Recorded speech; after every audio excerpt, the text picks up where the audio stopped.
নমস্কার। যুক্তি তর্ক সঙ্গে অর্কয়ে আপনাদের স্বাগত। আপনাদের সঙ্গে আমি অর্কপ্রভ সরকার।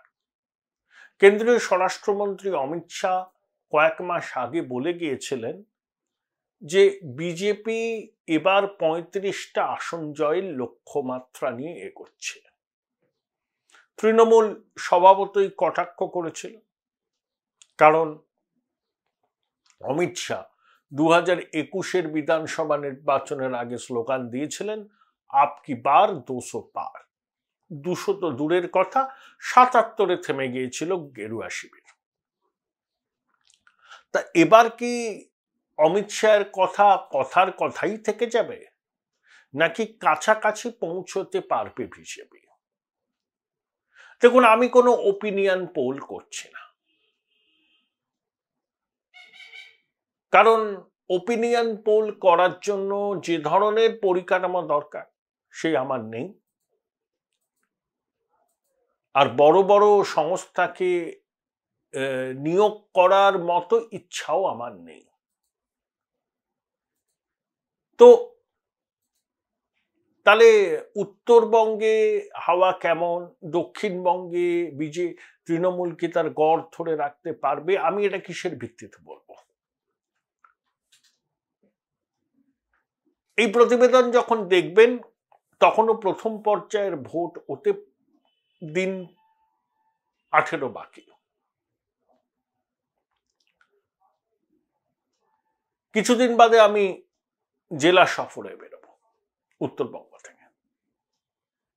কিন্তু এখন যা পরিস্থিতি, বিভিন্ন জায়গা থেকে যে খোঁজ খবর পাচ্ছি, দীর্ঘদিন ধরে ওই সমস্ত অঞ্চলে ঘুরে বেড়ানোর ফলে একটা তো ধারণা আমার তৈরি হয়েছে, এবং সেই ধারণাগুলোকে ভিত্তি করে বহু মানুষের সঙ্গে টেলিফোনে কথা বলে, আবার অনেকে কলকাতা আমার সঙ্গে দেখা করে গেছেন, তাদের সঙ্গে কথা বলে, বিভিন্ন পেশার মানুষের সঙ্গে কথা বলে একটা ধারণা করার চেষ্টা করেছি হাওয়া কোন দিকে, কে হাসবেন শেষ হাসি। কে হাসবেন শেষ হাসি এটা বলা যায় না এখন, কারণ নির্বাচন হতে এখনো দেরি আছে। 1 জুন নির্বাচন আনুষ্ঠানিকভাবে শেষ হবে, 19 এপ্রিল শুরু হবে। কিন্তু এখন মৃদুমন্দ সমীরণ বইছে না ঝোড়ো হাওয়া বইছে, এটা বোঝার চেষ্টা করেছি। আপনারা আরো ডিটেলস যদি জানতে চান তাহলে রাজগুরু গাঙ্গুলির সঙ্গে যোগাযোগ করবেন। উনি ভাইব্রেশনাল ইন্ডিয়ান অ্যাস্ট্রোলজিকে বেস করে তার মতামত জানান। 2023-এর শেষ দিকে অনেকগুলো রাজ্যে বিধানসভা নির্বাচন হলো। অভ্রান্ত ভবিষ্যৎবাণী করেছিলেন রাজগুরু গাঙ্গুলি। সম্ভবত একমাত্র তিনিই বলেছিলেন যে 36 করে বিজেপি ক্ষমতায় ফিরতে চলেছে। সাগরদিঘির উপনির্বাচনে বায়রান বিশ্বাস যে জিতবেন, সেটাও তিনি প্রথমবার বলেছিলেন। আবার কর্ণাটকে বিধানসভা নির্বাচনের ফলাফল তিনি মেলাতে পারেননি। এটা ওনার কাছে একাডেমিক এক্সারসাইজ, নিরন্তর করে চলেন। ওনার নাম্বার 98391637 আপনারা স্ক্রিনেও দেখবেন অনেকক্ষণ ধরে রাজগুরু গাঙ্গুর নাম্বার। আবার বলছি, এটা কোনো ওপিনিয়ন পোল নয়। নির্বাচনী বিধি চালু হয়ে গেছে। উত্তরবঙ্গে 8টা আসন আছে, তার মধ্যে বিজেপি আগেরবার 7টা আসনে জয়লাভ করেছে। এবারও কি একই প্রবণতা বজায় থাকবে? দেখুন, কুচবিহার, আলিপুরদুয়ার, জলপাইগুড়িতে বিজেপি অ্যাডভান্টেজিয়াস পজিশনে আছে, আর জন বার্লাকে প্রার্থী না করায় আলিপুরদুয়ারে তাদের অবস্থান, আগে একটু তারা ব্যাকফুটে ছিলেন, এগিয়ে গেছে। জলপাইগুড়িতে জয়ন্ত রায়কে শেষ মুহূর্তে প্রার্থী করা হয়েছে, তা সত্ত্বেও স্থানীয় শিক্ষক ধূপগুড়ির বাই ইলেকশনে যেটা বিধায়কের থেকে জয়ন্তবাবু এগিয়ে আছেন। চলে আসুন দার্জিলিং। বিষ্ণুপ্রসাদ নির্দল হিসাবে দাঁড়ান, হামরো পার্টি বা গুরুং সবাই মিলে রাজু বিস্তার বিরোধিতা করুন, আমার মনে হয় যে ওখানে আবার রাজু বিস্তারই জয়ের সম্ভাবনা উজ্জ্বল। রায়গঞ্জে লড়াইটা হাড্ডাহাড্ডি। ওখানে তিনজনে কিন্তু কেউ ভিক্টর ফরওয়ার্ড ব্লক থেকে কংগ্রেস, কৃষ্ণ কল্যাণী বিজেপি থেকে তৃণমূল, আর কার্তিক পাল তৃণমূল থেকে বিজেপি। ভিক্টর ওখানে নির্ণায়ক ভূমিকা নেবে। খুব আকর্ষণীয় লড়াই হতে পারে। খগেন মুর্মু এগিয়ে আছেন, শ্রীরূপা মিত্র স্লাইটলি অ্যাডভান্টেজিয়াস পজিশনে, মৌসম বেনজি নূর টিকিট না পেয়ে নিজেকে ঘরবন্দি করায় সুবিধা হয়েছে। জঙ্গিপুরে ওই তৃণমূলের প্রার্থী অবশ্যই এগিয়ে আছেন। মুর্শিদাবাদে হাড্ডাহাড্ডি লড়াই, সেলিম দাঁড়িয়েছেন, প্রচুর সংখ্যালঘু ভোট। আর বহরমপুরে ষষ্ঠবার অধীরবাবু সম্ভবত যাবেন সংসদে। গুজরাট থেকে ইউসুফ পাঠানকে যদিও তৃণমূল নামিয়েছে আসরে, কিন্তু বহরমপুরের মানুষের আস্থা সম্ভবত থাকবে অধীরবাবুর উপরে। নদিয়া জেলার দুটো আসনেই বিজেপির জয়লাভের সম্ভাবনা আছে, কৃষ্ণনগর এবং রানাঘাট। মতুয়া ফ্যাক্টর, মহুয়ার বিরুদ্ধে নানা অভিযোগ, তাকে তলব, সবকিছুই তৃণমূলের বিরুদ্ধে গেছে। দমদম কেন্দ্রে কিন্তু হাড্ডাহাড্ডি লড়াই হবে। ওখানে নির্ণায়ক ভূমিকা নেবেন সুজন চক্রবর্তী। দমদমেও 2019-এ নেপালদেব ভট্টাচার্য 14% ভোট পেয়েছিলেন। সুজন বাবু যদি 20%-এর কাছাকাছি ভোট পান, অ্যাডভান্টেজ সৌগত রায়। ব্যারাকপুরে শিলভদ্র, এই ব্যারাকপুরে পার্থ ভৌমিক সঙ্গে অর্জুন সিং এর একেবারে হাড্ডাহাড্ডি লড়াই, ফটো ফিনিশ। যদিও অর্জুনের এই দলবদল ব্যারাকপুরের ভোটারদের একটা বড় অংশ মন থেকে মানতে পারেননি। বসিরহাট চোখ বন্ধ করে রেখা পাত্র জিতবেন, অন্তত আমার তাই মনে হয়। এখন অব্দি ধারণা, আবার বলছি এটা কোনো ওপিনিয়ন পোল নয়। শান্তনু ঠাকুর বনগাঁতে এগিয়েই থাকবে। বারাসাতে এবার অঘটন ঘটলেও করতে পারে। যতই বিজেপি প্রার্থীর বিরুদ্ধে আইপ্যাকের টিপসে কিছু লোক নামুক না কেন রাস্তায়, আমার মনে হয় এবার সেখানে অঘটন ঘটবে। কলকাতার দুটো আসন, আমার যতটুকু ধারণা, সুদীপ বন্দ্যোপাধ্যায়ের ঘুম চুটিয়ে দেবেন তাপস রায়। একে সুদীপ বন্দ্যোপাধ্যায়ের সঙ্গে এলাকার কর্মী সমর্থকদের ওরা যোগ নেই, তিনি দেখাও করেন না, ফোনও ধরেন না, সামাজিক অনুষ্ঠানেও যান না।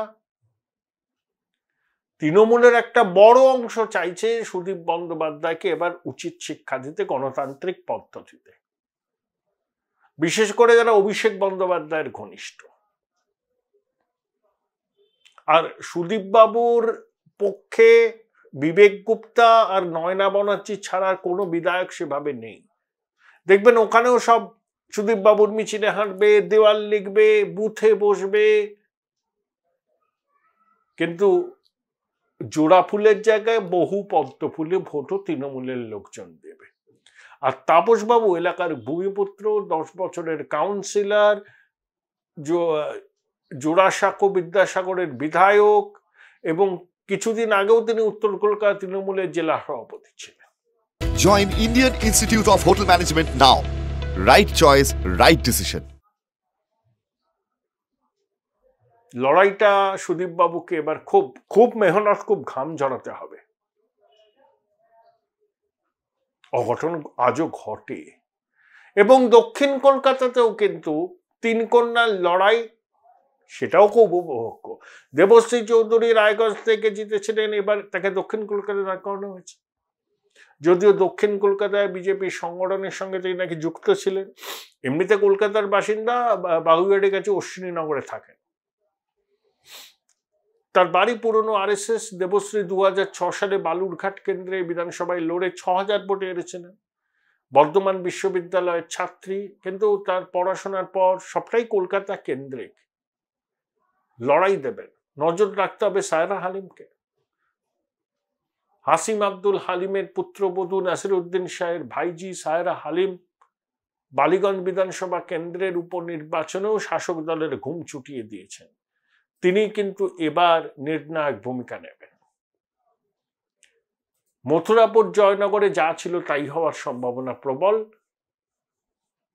ডায়মন্ড হারবারে এখনো বিরোধীদের প্রার্থী হয়নি, বলতে পারবো না।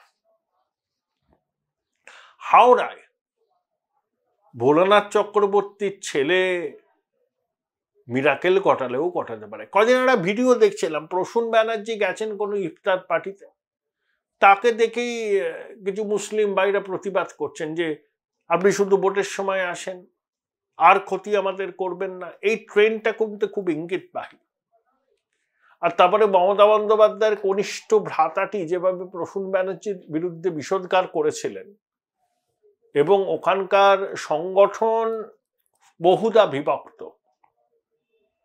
হ্যাট্রিক তো করেছেন মোহনবাগানী প্রসূন, চতুর্থবারের জন্য সংসদে যেতে পারবেন তো?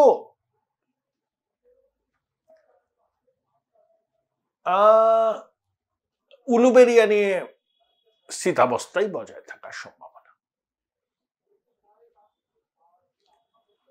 হুগলি জেলার দুটো আসন, রত্নাদে নাককে হারিয়েছিলেন লকেট। খুব লড়াইয়ের মধ্যে তিনি এবার। আরামবাগে 1100-ও কম ভোটে জিতেছিলেন অপরূপা 2019-এ, এবার তিনি টিকিট পাননি।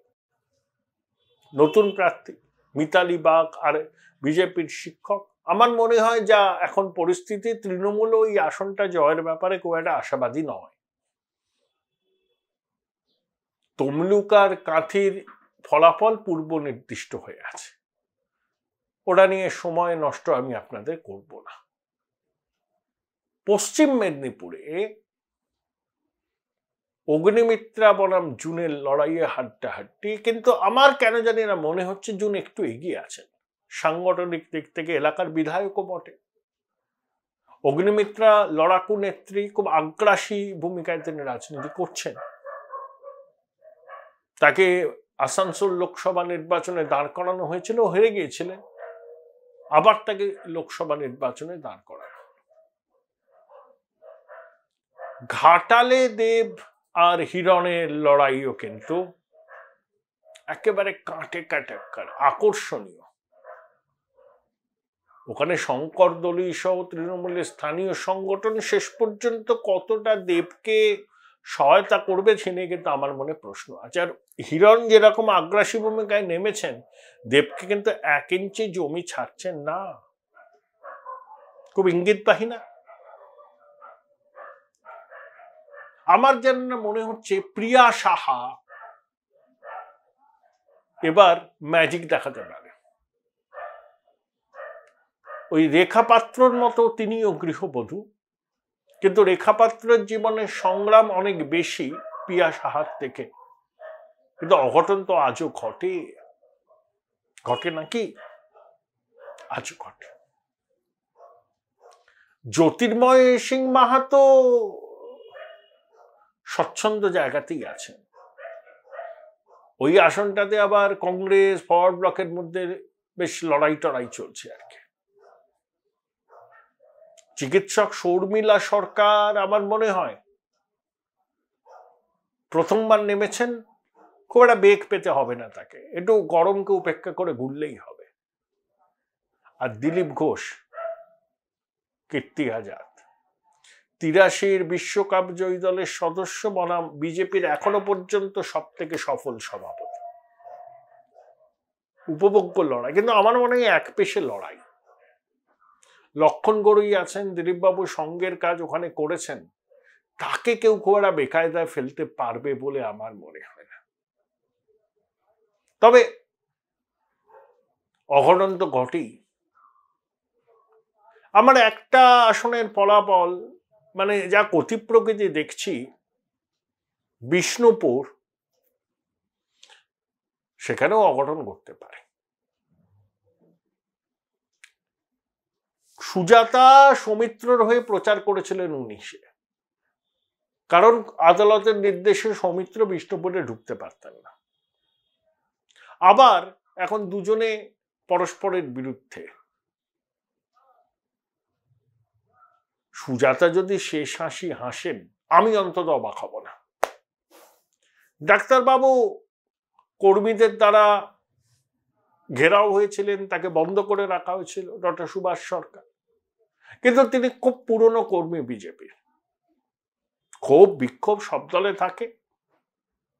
আমার মনে হয় না যে তিনি খুব একটা চ্যালেঞ্জের মুখে পড়বেন। ইতিমধ্যেই বাঁকুড়া জেলার সভাপতি ওই অরূপ চক্রবর্তী বলেছেন যে পার্টির খুব দুর্দশা, আমি লোকের পা ধরতে রাজি, এখন ছোট বড় উঁচু নিচু কিছু ভাবার দরকার নেই, সবাইকে একজোট হয়ে চলতে হবে, পার্টির খুব খারাপ সময়। অন্তত এই সত্যি কথাটা অরূপবাবু স্বীকার করে নিয়েছেন। তিনি আবার বাঁকুড়া জেলার সাংগঠনিক সভাপতি। তৃণমূলের অবস্থা কোথাও ভালো।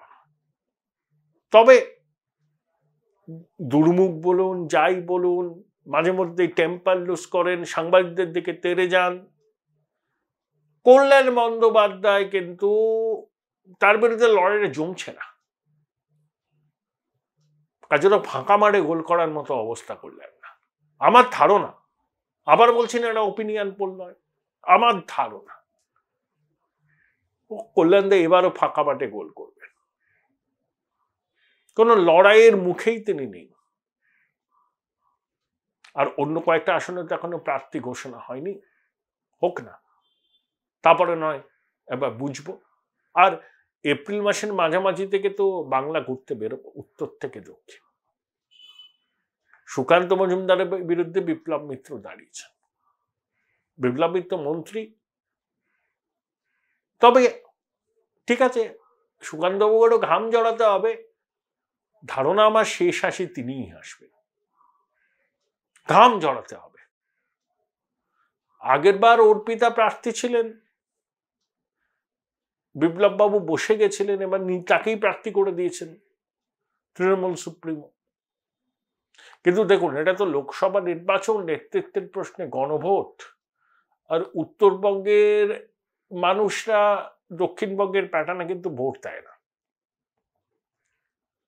এবং আমার মনে হয় 19-এর ধারাটাই বজায় থাকবে। আরো বিশদে জানতে গেলে রাজগুরু বাবুর সঙ্গে যোগাযোগ করবেন, তার মতামত খুবই গুরুত্বপূর্ণ। 9830916372